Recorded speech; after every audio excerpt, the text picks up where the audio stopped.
Hello, world. You are once again rocking with your Astro Guru, the one and only. And you are also once again watching Astroteric TV. Today is, I believe it's the 27th. It's 10:40,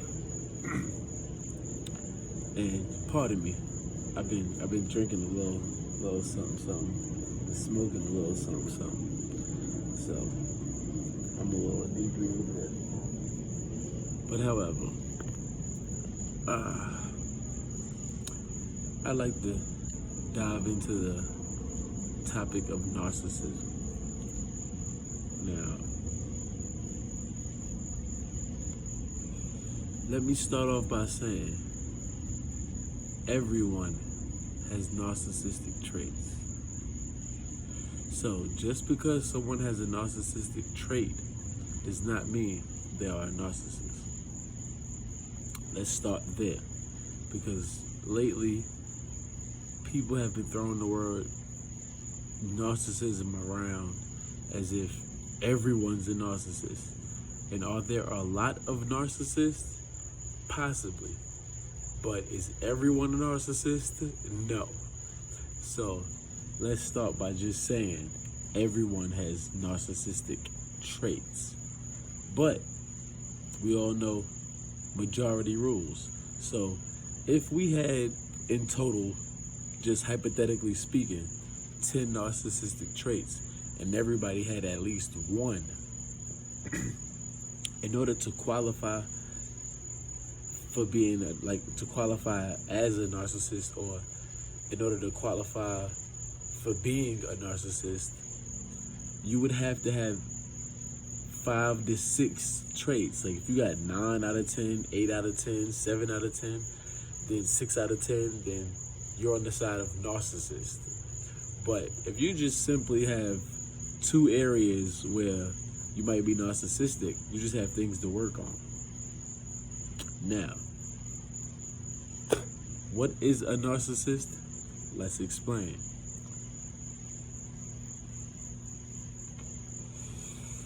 A narcissist, first, is a low vibrational person. Let's just start there. A narcissist is a low vibrational person. Now, the reason why they're low vibrational is because they feel inadequate. It's nothing you did. It's not based on you, or it's either they feel inadequate. Well, they definitely feel inadequate, but the reason they feel inadequate can vary. So they may feel inadequate because their family told them, some harsh things that really weren't true, and they believe them. Or they feel inadequate because deep inside themselves, they know they're inadequate, but they have too much pride to say, hey, I'm inadequate in this area, and, try to work on it. They may be trying to work on it, but they might not be asking the right person the right questions, or they might not be going about getting better at being inadequate in certain areas the right way. So what happens then is their pride takes over and they try to mask it, creating a void. Now, as narcissists either create a void or have a void that needs to be filled, what narcissists will do is use the people around them to fill that void, no matter what it may be. So, a narcissist needs control in a certain area. They need to control the dynamic because they only have a one-track mind or a one-track heart in a certain area. Now, if you're dealing with an emotional narcissist, they will want you to praise them. They may take care of you, they might do things for you, but it's with an ulterior motive. And the ulterior motive is for you to fulfill them emotionally. Now, the way they go about doing it is what makes them a narcissist. Because as a positive person, if I know I need to be fed emotionally, I'll look I'll look toward or in what area you need to be filled in. So I'll pour into you as you pour into me. Now, as a narcissist will not pour into you. They'll simply want you to pour into them to fill that void. Now, the reason being is because as a narcissist, having a void makes you want, of course, that void not only to be filled, but you don't feel complete until that void is filled. So you won't pour into somebody else because you feel like you're pouring from the void, in which that's not the actual. Pardon, what's going on, brother? In which, in all actuality, that's not the situation. So, as a narcissist, if you want me to feed you emotionally and you feed me emotionally, that's reciprocation. But as a narcissist, I wouldn't personally, if I'm a narcissist, just using myself as a hypothetical example, if I'm a narcissist, I won't understand reciprocation. I'll understand more of a masculine trait of you do what I'm telling you to do, and I'll give you the bare minimum so that you can do that. Because if I give you the bare minimum, I won't feel like I'm pouring out for me. I'll just feel you filling my void. So sometimes, or most times, a narcissist will take you through the ringer. They will do everything. If you're vulnerable enough to tell a narcissist, hey, listen, I don't like people that do this, or I don't like when this is done to me, a narcissist will actually put their foot on the gas in that area because they see that that's where you're vulnerable. And a narcissist knows that it has a void. So that void makes the narcissist feel like I'm weak in this area, and this person trying to be vulnerable and, have humility and actually trying to get to know me as a narcissist. You won't know I'm a narcissist yet, though. What will happen is the narcissist will use the information given to them against you, but the narcissist will give you incorrect information about them in relation. So when you use the same tactics, or when you use the actual same reciprocation of, okay, well, I told this person I don't like this, and they told me about, this happened to them and this happened to them. What they're not telling you is how they interpreted it. So they'll use what they've interpreted that happened amongst them, or what they've done to people, as, okay, that's how I put this person in a position for them to do what I want. Because a narcissist is all about themselves. A narcissist doesn't really care about what you've got going on or what your wants and desires are. They're not really into you. A narcissist can be around almost anyone or any situation, because no matter what situation they're in, they're trying to make a way for them to benefit from the situation. Not understanding that some situations, the benefit from the situation is to not be in the situation. But they'll continue themselves in the situation because they have an end goal, an ulterior motive.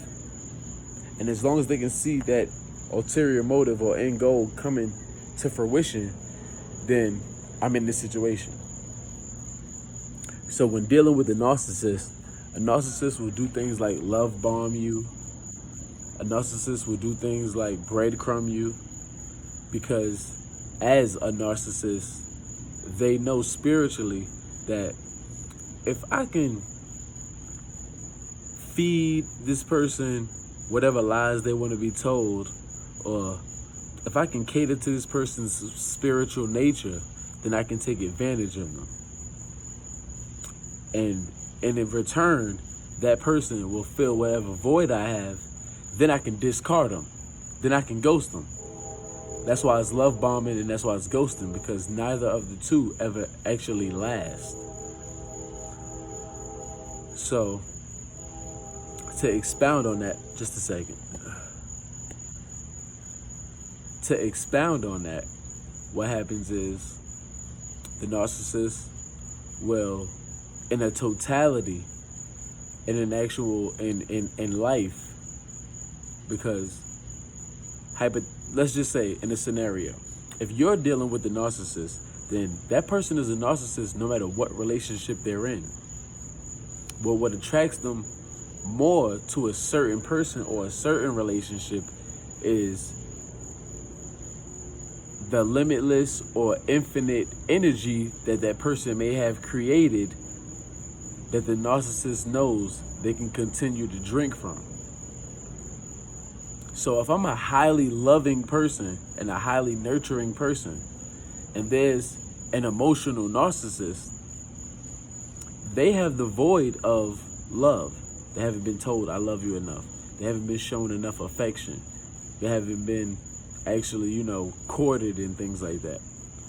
They've probably gone through certain experiences in their life where if they're male, they've just been taken advantage of probably financially, and it never really ended in a real relationship, things like that, in companionship. Or if it's a woman narcissist, then they've dealt with a bunch of men that made them feel like they only wanted to have sex with them, or as soon as they was done taking them out, or doing whatever they wanted to do, then they just discarded them. They didn't love the whole being. That's partially what helps create a narcissist. Or what helps create a narcissist is the upbringing. Where you've had parents that told you something like, oh, you're not going to be shit. Or if you had parents that tell you ugly, and, basically, if you had parents / guardians or elders that put you down in a certain area that you had looked up to, since you looked up to them, it made it easier for their words to take root within your heart and for you to resonate with them.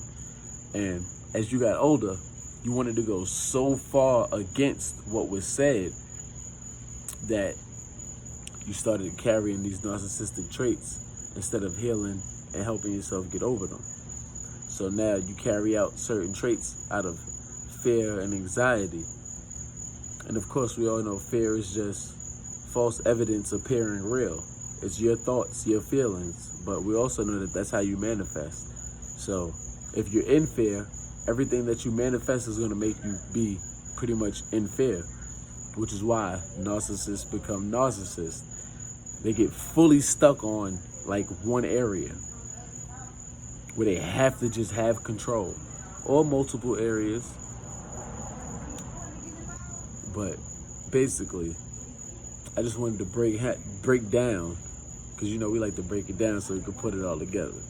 But I just wanted to break down how narcissists sort of become narcissists, and also how you could identify someone as a narcissist. Side mention, once you've gone through the actual correct steps to say, okay, this person may be a narcissist, then you detach from them. And that detaching from a narcissist will be the end result.